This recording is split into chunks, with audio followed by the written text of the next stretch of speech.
ലോകത്തെ ഞെട്ടിക്കുന്ന രണ്ട് സാധ്യതകൾ ആഗോളതലത്തിൽ ഇപ്പോൾ ചർച്ചയാവുകയാണ്. ഒന്ന്, 100 ദിവസത്തിനുള്ളിൽ അമേരിക്കൻ പ്രസിഡന്റ് ട്രംപ് അധികാരത്തിൽ നിന്ന് പോകും. രണ്ടാമത്തെ സാധ്യത, ഈ കോൺസ്പിറസി തിയറി എന്നൊക്കെ പറയുന്ന പോലെയുള്ള തിയറികൾ ഈ രാഷ്ട്രീയ വിശകലനം ചെയ്യുന്ന ആളുകൾ പറയുന്നതാണ്. രണ്ടാമത്തെ സാധ്യത, അമേരിക്കയും റഷ്യയും തമ്മിൽ ഒരു ആണവ യുദ്ധം ഉണ്ടാകുമോ? കാരണം അമേരിക്കയുടെ ഭീഷണി കുറച്ചു കാലമായിട്ട് റഷ്യയ്ക്ക് നേരെയുണ്ട്. 50 ദിവസത്തിനകം യുദ്ധം നിർത്തണമെന്ന് പറഞ്ഞിട്ട് ട്രംപ് 10 ദിവസം എന്ന് പറയുന്നു. റഷ്യയുടെ മുൻ പ്രസിഡൻറ്റും ഇപ്പോൾ റഷ്യയുടെ ദേശീയ സുരക്ഷാ കൗൺസിലിലെ ചെയർമാനും പുടിൻ്റെ വിശ്വസ്തനുമായ മെദ്വദേവ് പറയുന്നു, അമേരിക്ക ഒരുപാട് കളിച്ചാൽ നിങ്ങൾക്കുള്ളതിനേക്കാളും കൂടുതൽ അണവായുധങ്ങളുള്ള രാജ്യം ഞങ്ങളാണ്, കത്തിച്ച് കളയും എന്ന് പറയുന്നു. ഇത് വെറുതെ മെദ്വദേവ് പറഞ്ഞതാണെങ്കിൽ പോലും പക്ഷെ ട്രംപ് കാര്യമായി എടുത്തിരിക്കുന്നു. അമേരിക്കയ്ക്ക് 11 ആണവ അന്തർവാഹിനികളാണ് ഉള്ളത്. അതിൽ 2 റഷ്യയെ ഉന്നം വെച്ച് നിലയുറപ്പിക്കാൻ ട്രംപ് ഉത്തരവിട്ടു എന്നും പറയുന്നു. ഈ 2 സാധ്യതകൾക്ക് എന്തെങ്കിലും പ്രസക്തിയുണ്ടോ? ആണവ അന്തർവാഹിനി എന്ന് സാധാരണഗതിയിൽ പറഞ്ഞാൽ ന്യൂക്ലിയർ പവർ കൊണ്ട് പ്രവർത്തിക്കുന്ന അന്തർവാഹിനി എന്നാണ്. പക്ഷേ ഈ ട്രംപ് പറയുന്ന 2 എന്താണെന്ന് വെച്ച് കഴിഞ്ഞാൽ ആണവ ആയുധം കൂടി വഹിക്കുന്ന അന്തർവാഹിനികളാണ്. നമുക്കും ഉണ്ട്. അപ്പോൾ ഈ പറഞ്ഞ പോലെ ആണവ ഈ പേലോഡ് ഉള്ളത്, സ്ഫോടകങ്ങൾ ചിലപ്പോൾ വലിയ അണുബോംബിനേക്കാളൊക്കെ ചെറിയ ഏതെങ്കിലും ഒരു മിസൈൽ പോലുള്ള എന്തെങ്കിലും ആണവ മിസൈലോ എന്തെങ്കിലും അയക്കാവുന്ന വിധത്തിലുള്ള അന്തർവാഹിനിയുടെ കാര്യമാണ് ഈ പറഞ്ഞുകൊണ്ടിരിക്കുന്നത്. പക്ഷെ നൊബേൽ സമാധാനത്തിനുള്ളത് എനിക്ക് ഞാനല്ലാതെ വേറെ ആരുണ്ട് അതിനർഹൻ എന്ന് ചോദിച്ചിരിക്കുകയാണ്. പാകിസ്ഥാനിൽ നോമിനേറ്റ് ചെയ്തിട്ടുണ്ടെന്ന് തോന്നുന്നു സമാധാനം. കഴിഞ്ഞ ദിവസം ഒരു ട്രോള് ഞാൻ കണ്ടു. ഷാരൂഖ് ഖാന് മികച്ച നടനുള്ള അവാർഡ് കിട്ടിയല്ലോ ട്രംപിൻ്റെ. ഞാനാണത് ശുപാർശ ചെയ്തത്. ഞാനാണ് ശുപാർശ ചെയ്തത്. അതുപോലെ വേറെയും കണ്ടിരുന്നു, 2 കന്യാസ്ത്രീമാർക്ക് ജാമ്യം കിട്ടിയല്ലോ, ഞാനാണ് ശുപാർശ ചെയ്തതെന്ന് ട്രംപ് പറയുന്ന ഒരു ട്രോളും കണ്ടു. എല്ലാം ട്രംപാണ് അവകാശപ്പെടുന്നത്. പക്ഷേ എനിക്ക് തോന്നുന്നത് മോദിക്ക് അറിയാവുന്നത് പോലെ നമ്മളറിയാതെ ഈ മോദിയും പുടിനും ഒക്കെ സംസാരിക്കുന്നുണ്ടാവുമല്ലോ. ആ ചെക്കന് പ്രാന്താന്നൊക്കെ അവരും പറയുന്നുണ്ടാവും ഈ ട്രംപിനെ പറ്റി. അപ്പോൾ എനിക്ക് തോന്നുന്നത് മോദിക്ക് ഉള്ള ധാരണയൊക്കെ ട്രംപിനെ പറ്റിയിട്ട് ഇവർ രാഷ്ട്രീയം കൈകാര്യം ചെയ്യുന്ന ആളുകളാണല്ലോ. അപ്പോൾ ട്രംപിൻ്റെ കാലിൻ്റെ അടിയിൽ നിന്ന് മണ്ണൊലിച്ച് പോവുകയാണ്. അതുകൊണ്ട് ഈ ഉറക്കമില്ലാതെയും ഒക്കെ ഈ പിച്ചുമ്പയും പറയുന്നതാണ് അല്ലേ. ചിലപ്പോൾ ഈ സോംനാംബുലിസമൊക്കെ ഇപ്പോൾ കാണുമായിരിക്കും. സ്വപ്നാടനം എന്നൊക്കെ പറയില്ലേ, എഴുന്നേറ്റ് നടക്കുന്നൊക്കെ ഉണ്ടാവും. അപ്പോൾ ചിലപ്പോൾ രാത്രി ഭാര്യ മെലാനിയകളെ കെട്ടിയിടുന്നൊക്കെ ഉണ്ടാവും. അങ്ങനെയാണ് ഇപ്പോഴത്തെ ഇയാളുടെ പറച്ചിലിൻ്റെ അവസ്ഥ.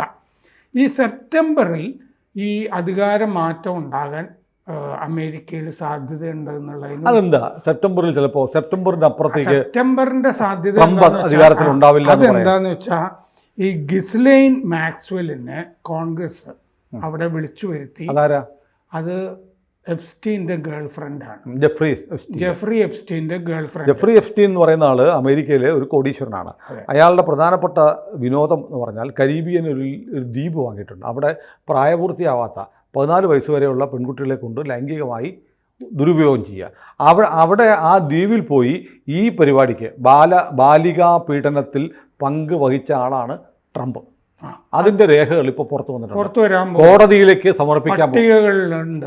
പഴയ ഇവിടുത്തെ മാസപ്പടി പട്ടിക പോലെ അവിടെ ഒരു പട്ടികയുണ്ട് എപ്സ്റ്റീൻ്റെ. ആ പട്ടിക പുറത്തു വന്നാൽ അതിൻ്റെ അല്ലാതെ തന്നെ ഇപ്പോൾ ലീക്ക് ചെയ്ത് വരുന്ന കുറച്ച് കാര്യങ്ങൾ പറയാം. ട്രംപിൻ്റെ പേരുകൾ വന്നത്, ഈ ഗിസ്ലൈൻ മാക്സ്വെൽ എന്ന് പറയുന്ന ഈ ഗേൾ ഫ്രണ്ട് ഒരു വലിയ ശതകോടീശ്വരൻ്റെ മകളൊക്കെ ആയിരുന്നു. അവരുടെ വിവാഹം പൊളിഞ്ഞ് അങ്ങനെ ഇവർ എപ്സ്റ്റീൻ്റെ വലയിൽ വന്ന് പെട്ടതാണ് അമേരിക്കയിൽ. അപ്പോൾ ഈ ഗിസ്ലൈൻ മാക്സ്വെല്ലിൻ്റെ റോൾ എന്താണെന്ന് വെച്ചാൽ അവരിപ്പോൾ ജയിലിലാണ്. മറ്റേയാൾ 1.5 കൊല്ലം അയാൾക്ക് ജയിൽ കിട്ടുകയുള്ളൂ. കാരണം എന്താണെന്ന് വെച്ചാൽ അതിൽ അയാൾ 1.5 കൊല്ലത്തിൻ്റെ കോടതിയിൽ ഡീലുണ്ടല്ലോ, കുറ്റം സമ്മതിക്കുക, അപ്പോൾ അത് കുറച്ച് കൊടുക്കും. ആ സമയത്ത് ഈ ലേബർ സെക്രട്ടറി ആയിരുന്നു ട്രംപിൻ്റെ, അവരായിരുന്നു അന്നത്തെ അറ്റോർണി. അവരതിൽ എപ്സ്റ്റീനെ ഊരി കൊടുക്കാനായിട്ട് പങ്കുവഹിച്ചു എന്നുള്ളത് വളരെ വ്യക്തമാണ്. എപ്സ്റ്റീനെ നിശബ്ദനാക്കിയതിന്റെ പിന്നിലും ട്രംപിന്റെ അത് 2019 അദ്ദേഹം ജയിലിലാണ് മരിച്ചത്. ട്രംപിന്റെ പങ്കുണ്ടെന്നുള്ളത് ഒരു സംശയം ഉന്നയിക്കുന്നുണ്ട്, അദ്ദേഹത്തിൻ്റെ ശത്രുക്കൾ ഉന്നയിക്കുന്നുണ്ട്. ഈ ഗിസ്ലൈൻ മാക്സ്വെല് ഈ കൊച്ചു പെൺകുട്ടികളെ ഈ ട്രംപിനും ഇയാൾക്ക് എപ്സ്റ്റീനും ഒക്കെ കൂട്ടിക്കൊടുത്തിരുന്ന സ്ത്രീയാണ്. അതാണ് ഈ ഗേൾ ഫ്രണ്ട് എന്ന് പറയുന്നത്. ചില കേളികളിൽ അവർ പങ്കെടുത്തതായിട്ടും വിവരങ്ങളൊക്കെ ഉണ്ട്. അപ്പോൾ അവർ ഇതുവരെയൊക്കെ ഡിനൈ ചെയ്തൊക്കെ വരുന്നുണ്ടായിരുന്നു. പക്ഷെ സെപ്റ്റംബറിലെ കോൺഗ്രസിൻ്റെ ട്രയലിൽ അവർ ഇന്നത്തെ അവസ്ഥയിൽ ഒരുപാട് കാര്യങ്ങൾ തുറന്നു പറയാൻ. അല്ല, കോടതി മുമ്പാകെ ഈ കേസിരിക്കുമ്പോൾ എന്തുകൊണ്ടാണ് അമേരിക്കൻ കോൺഗ്രസ് ഈ ട്രയൽ നടത്താൻ പോകുന്നത്? അതെന്താണെന്ന് വെച്ച് കഴിഞ്ഞാൽ ഈ പാം ബോണ്ടി എന്ന് പറയുന്ന ഇവരുടെ ട്രംപിൻ്റെ കയ്യിലാണല്ലോ ഇപ്പോൾ അറ്റോർണി ജനറലും കാര്യങ്ങളും. അപ്പോൾ അറ്റോർണി ജനറൽ പാം ബോണ്ടി നേരത്തെ ഈ പട്ടിക ഉണ്ടെന്നൊക്കെ പറഞ്ഞൊരു സ്ത്രീയാണ് അവർ. അതുപോലെ കാഷ് പട്ടേൽ ഈ ക്യാമ്പയിൻ്റെ സമയത്തുമൊക്കെ ഈ എപ്സ്റ്റീൻ്റെ വിഷയമൊക്കെ വന്നപ്പോൾ ഇങ്ങനൊരു പട്ടിക നിലനിൽക്കുന്ന കാര്യം അവർ പറഞ്ഞിരുന്നു. പക്ഷെ ട്രംപിൻ്റെ പേര് ഇതിൻ്റെ അകത്ത് ഉണ്ട് എന്ന് അവരത് പറയുമ്പോൾ അവർക്ക് അതിനെപ്പറ്റി അറിവില്ല. കാഷ് പട്ടേൽ FBI ഡയറക്ടർ സ്ഥാനത്ത് രാജിവെക്കാൻ ഒരുങ്ങിയിരുന്നു. കാരണം ഇത് വെളിപ്പെടുത്തേണ്ടി വരും എന്നുള്ള അവസ്ഥ വന്നപ്പോൾ. അപ്പോൾ ഇനിയിപ്പോൾ കോടതിയിൽ നിന്ന് ഈ ട്രാൻസ്ക്രിപ്റ്റുകൾ വന്നോട്ടെ എന്നുള്ളൊരു നിലപാട് ആ സമയത്ത് എടുത്തു ട്രംപ്. അതുകൊണ്ട് കാഷ് പട്ടേൽ രാജിവെച്ചില്ല.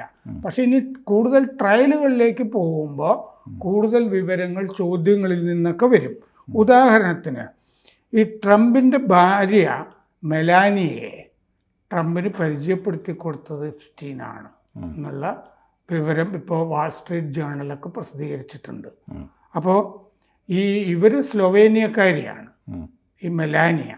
അവർ ഇറ്റലിയിൽ നിന്നാണ് അമേരിക്കയിലേക്ക് കുടിയേറുന്നത്. അങ്ങനെ അവർ കുടിയേറിയുമ്പോൾ തന്നെ അവർക്ക് ഐൻസ്റ്റീൻ വിസ എന്ന് പറഞ്ഞൊരു സംഗതി കൊടുത്തു. പ്രതിഭാശാലികൾ കൊടുക്കുന്ന വിസയാണ്. പ്രതിഭാശാലികൾ, നൊബേൽ സമ്മാനം കിട്ടിയവർ, ബുക്കർ പ്രൈസോ, എങ്ങനെയെങ്കിലും വളരെ കോൺട്രിബ്യൂഷൻസ്, ഒരുപാട് സംഭാവനകൾ അമേരിക്കൻ സമൂഹത്തിനോ ലോകത്തെവിടെയെങ്കിലുമോ, അതാണ് ഈ നൊബേൽ സമ്മാനാർഹരൊക്കെ അങ്ങോട്ട് കുടിയേറിയിരുന്നത്. പണ്ട് ഐൻസ്റ്റീനും കുടിയേറിയത് അങ്ങനെയാണല്ലോ, ജർമ്മനിയിൽ വിസ എന്ന് വന്നത്. മോഡലുകൾ എന്തെങ്കിലും സംഭാവന ചെയ്യുന്നതായിട്ട് ലോകത്ത് ചരിത്രത്തിൽ രേഖപ്പെടുത്തിയിട്ടില്ല. ശരീര പ്രദർശനം എന്നുള്ള നിലയ്ക്കാണല്ലോ അത് കാണുന്നത്. അപ്പോൾ അതുകൊണ്ട് മോഡൽ മാത്രമായി സ്ത്രീ എങ്ങനെ ഐൻസ്റ്റീൻ വിസ കിട്ടി? അവർ എവിടെ എന്ത് സംഭാവന ചെയ്തു? മോഡലുകൾക്കിടയിൽ തന്നെ വലിയ ആളുകളൊക്കെ അല്ലേ അറിയപ്പെടുന്ന ആളുകൾ, ഐശ്വര്യ റായോ സുഷ്മിതാസനോ, ആ ലെവലിലൊക്കെ അറിയപ്പെടുന്ന സ്ത്രീയാണ് ഇവര് അല്ല. അപ്പം ഇവരെ പരിചയപ്പെടുത്തി കൊടുത്തത് എപ്സ്റ്റീനാണ് എന്ന് തെളിവുകൾ സഹിതം ഇപ്പോൾ അവിടെ പ്രസിദ്ധീകരിച്ചു വന്നിട്ടുണ്ട്. അപ്പോൾ കഴിഞ്ഞ ആഴ്ച വാൾ സ്ട്രീറ്റ് ജേർണല് ഇത് പ്രസിദ്ധീകരിച്ചപ്പോൾ എലോൺ മസ്ക് ഇത് ശരിയാണ്, ഇങ്ങനെയാണ് സംഭവിച്ചത് എന്നും മസ്കും പറഞ്ഞിട്ടുണ്ട്. അപ്പോൾ പാം ബോണ്ടി അറ്റോർണി ജനറൽ ട്രംപിനോട് പോയി മെയ് മാസത്തിൽ പറഞ്ഞു, ഈ എപ്സ്റ്റീൻ്റെ ഫയലിൽ പലയിടത്തും അങ്ങയുടെ പേര് കാണുന്നുണ്ട് കേട്ടോ എന്ന് പറഞ്ഞു. അവരിപ്പോൾ അറ്റോർണി ജനറൽ ആകുമ്പോഴാണല്ലോ ഫയൽ മുഴുവൻ നോക്കുന്നത്. ഇത് പലയിടത്തും കോടതിയിൽ നോക്കുമ്പോൾ നിങ്ങളുടെ പേര് കാണുന്നുണ്ട്. ദ ഡെയിലി ബീസ്റ്റിൻ്റെ പോഡ്കാസ്റ്റിൽ മൈക്കിൾ എന്ന് പറഞ്ഞ ആ പോഡ്കാസ്റ്റർ പറഞ്ഞിട്ടുണ്ട്, മെലാനിയ എപ്സ്റ്റീൻ്റെ സർക്കിളിൽ ഉണ്ടായിരുന്ന ഒരു സ്ത്രീയാണ്, ട്രംപിൻ്റെ ഭാര്യ. ഈ അമേരിക്കയിൽ ഇത്രയൊക്കെ മതി ഒരാൾ രാജിവെക്കാനായിട്ട്. ക്ലിന്റന്റെ കാര്യം ആലോചിച്ച് നോക്കൂ. ആ ഒരു സ്ത്രീ ലെവിൻസ്കിയുടെ കാര്യത്തിൽ ഇയാൾ കള്ളം പറഞ്ഞു. ആ കാര്യം ചെയ്തതിലല്ല, കളവ് പറഞ്ഞതിന്റെ പേരിലാണ് അമേരിക്കക്കാർക്ക് ഇഷ്ടപ്പെടാതെ. അത് ജനത്തിന് ഇഷ്ടപ്പെട്ടില്ല. ഇവര് അപ്പോൾ എപ്സ്റ്റീൻ സർക്കിളിൽ ഉണ്ടായിരുന്ന ഒരു മോഡൽ ഏജന്റ് ആണ് ഈ എപ്സ്റ്റീന് പരിചയപ്പെടുത്തി കൊടുത്തത്, മോഡലുകളുടെ ഏജന്റ്. എന്നിട്ട് ട്രംപിൻ്റെ കാര്യം എന്ന് പറഞ്ഞാൽ പല കൈമാറി വരുന്ന ഒരാളാണ് ഈ മെലാനിയ എന്നാണ് പറഞ്ഞു വരുന്നത്. 1998 സെപ്റ്റംബറിൽ പൗലോ സാമ്പൊള്ളി, അതാണ് ഇറ്റാലിയനാണ് അയാൾ, മോഡൽ അതായത് മോഡൽ ഏജൻ്റ് എന്ന് പറയുന്നത് ഈ പൗലോ സാമ്പൊള്ളി. അയാൾ ID മോഡൽസ് എന്ന് പറഞ്ഞ മോഡലുകളെ സപ്ലൈ ചെയ്യുന്ന കമ്പനിയുടെ സ്ഥാപകനാണ്, ഫൗണ്ടർ ഓഫ് ID മോഡൽസ്.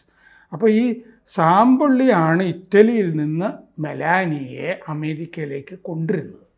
അപ്പോൾ ആദ്യം മെലാനിയ സാമ്പൊള്ളിയുടെ കൈവശം ഉണ്ടായിരുന്ന ഒരു സ്ലൊവേനിയക്കാരിയാണ്, ദരിദ്രയായ ഒരു സ്ലൊവേനിയക്കാരി. അവരിവിടെ വരുന്നു, എപ്സ്റ്റീൻ്റെ സർക്കിളിൽ പെടുന്നു. എപ്സ്റ്റീൻ്റെ വേറെ അപ്പോൾ കഥ അത്ര വെടിപ്പല്ല, ഒട്ടും വെടിപ്പല്ല. ഈ 13 വയസ്സ് 14 വയസ്സ് കുട്ടികളെയൊക്കെ ട്രംപ് കാണുന്നുണ്ടല്ലോ, അങ്ങനെ കാണുന്ന ഒരാളാണ് ആ സമയത്ത് മെലാനിയ. അപ്പോൾ ഈ സാമ്പുള്ളിക്ക് ഗിസലിൻ മാക്സ്വെലിനെ നന്നായിട്ട് അറിയാം, എപ്സ്റ്റീൻ്റെ ഗേൾ ഫ്രണ്ടിനെ. അപ്പോൾ മെലാനിയ പക്ഷേ ഇതിങ്ങനെ വരുന്നതൊക്കെ നിരസിച്ചു. അത് അവർക്ക് അങ്ങനെയല്ലേ ചെയ്യാൻ പറ്റുള്ളൂ. അവർ പറയുന്നത് ന്യൂയോർക്കിലെ കിറ്റ്കാറ്റ് ക്ലബിലാണ് ഞാൻ ആദ്യം ട്രംപിനെ കണ്ടത്. 2 തവണ ആ സമയത്ത് വിവാഹമോചിതൻ ആണ്. മുമ്പ് 2 ഭാര്യമാരുണ്ടായിരുന്നു ട്രംപിന്. വേറൊരു സ്ത്രീ അന്ന് ട്രംപിൻ്റെ കൂടെ ഉണ്ടായിരുന്നു എന്നും മെലാനിയ പറയുന്നുണ്ട്. അത് സത്യമായിരിക്കും, ആ ഭാഗം. വേറൊരു സ്ത്രീ കൂടെ ഉണ്ടായിരുന്നു. രാത്രി മുഴുവൻ അന്ന് എന്നോട് സംസാരിച്ചു കൊണ്ടിരുന്നു ട്രംപ് എന്നും മെലാനിയ പറയുന്നുണ്ട്. സംസാരിച്ചു കൊണ്ടിരുന്നു എന്നൊക്കെ ഉള്ളത് ഡബിൾ കോട്ടിലൊക്കെ വേണ്ടതാണല്ലോ, രാത്രി ആയതുകൊണ്ട്. അപ്പോൾ 2025 മാർച്ച് മുതൽ ഈ സാമ്പള്ളി, ഇപ്പം സാമ്പള്ളി എന്ന് പറഞ്ഞ ഈ മോഡൽ ഏജൻ്റ് ഉണ്ടല്ലോ, അയാൾക്ക് ട്രംപിൻ്റെ ഭരണത്തിൽ വലിയ സ്ഥാനം കൊടുത്തിട്ടുണ്ട് ട്രംപ്. അപ്പോൾ സാമ്പള്ളി ട്രംപിൻ്റെ പ്രത്യേക എൻവോയി ആണിപ്പോൾ, പ്രത്യേക പ്രതിനിധിയാണ്. ആഗോള പങ്കാളിത്തങ്ങൾ 2 പേര് തമ്മിലും ഉണ്ട്, ബിസിനസ്സും കാര്യങ്ങളും ഒക്കെ ഉണ്ട്. ജോർജ് ടൗണിൽ $17 മില്യൺ വരുന്ന മാൻഷനാണ് സാമ്പുള്ളിക്കുള്ളത്. ആ മാൻഷനിലെ ഈ അരമനയുടെ ഐശ്വര്യം എന്ന് പറഞ്ഞിട്ട് ട്രംപിൻ്റെ പടം വെച്ചിട്ടുണ്ട്. അത് ശരി. ഏതായാലും നമ്മൾ പറഞ്ഞ 2 തിയറികളിൽ രണ്ടാമത്തെ തിയറി ഈ ആണവയുദ്ധം ഉണ്ടാകുമെന്നുള്ളതാണ്. എനിക്ക് തോന്നുന്നില്ല ആണവയുദ്ധം ഇനിയിപ്പോൾ ലോകത്ത് അത്ര എളുപ്പമൊന്നുമല്ല, വലിയ വിനാശകരമാണ്. എല്ലാ രാജ്യങ്ങളും ആലോചിച്ച് മാത്രമേ അതിലേക്ക് കടക്കുകയുള്ളൂ. പക്ഷേ അതിനൊക്കെ വേറെ ബോംബുണ്ട്. അതാണ് അതുള്ളപ്പോൾ ഈ മറ്റേ ഒറിജിനൽ ബോംബ് പൊട്ടിക്കേണ്ടെന്ന് പുടിന് അറിയാമായിരിക്കാം. അതെ, അതേപ്പറ്റി നല്ല ധാരണ ഉണ്ടാവും. ഈ കഥ വലിയ നാറുന്ന കേസാണ്. ഇത് ഇനിയും നമുക്ക് എത്ര മണിക്കൂർ വേണമെങ്കിലും എപ്സ്റ്റീൻ്റെ ഫ്ലൈറ്റിൽ കയറിയത്, അയാളുടെ കരീബിയൻ ദ്വീപിൽ ട്രംപ് പോയത്, അയാളുടെ അല്ലാത്ത ദ്വീപിൽ പോയത്, ഇപ്പൊ തന്നെ ട്രംപ് നിഷേധിച്ചു തുടങ്ങിയല്ലോ, ഞാൻ ആ ദ്വീപിൽ പോയിട്ടില്ല. എൻ്റെ കൂടെ ഉണ്ടായിരുന്ന ചില സ്ത്രീകളെ എപ്സ്റ്റീൻ കട്ടുകൊണ്ടുപോയി. ഹി സ്റ്റോൾ എന്നാണ് പറഞ്ഞിരിക്കുന്നത്. കട്ടുകൊണ്ടുപോയി. എൻ്റെ കൂടെ ജോലി ചെയ്തിരുന്ന ചില സ്ത്രീകളെ എപ്സ്റ്റീൻ കട്ടുകൊണ്ടുപോയി എന്നാണ് ട്രംപ് കഴിഞ്ഞ ആഴ്ച പറഞ്ഞിരിക്കുന്നത്. ഏതായാലും വലിയ ചീഞ്ഞ കഥകളാണ് അമേരിക്കൻ പ്രസിഡന്റിൻ്റെ വൈറ്റ് ഹൗസിൽ നിന്നും ഓവൽ ഓഫീസിൽ നിന്നും വരുന്നത്. കൂടുതൽ വാർത്തകളും വിശേഷങ്ങളും നിങ്ങളിലേക്ക് എത്താൻ ABC മലയാളം സബ്സ്ക്രൈബ് ചെയ്യുക, ബെൽ ബട്ടണും അമർത്തുക.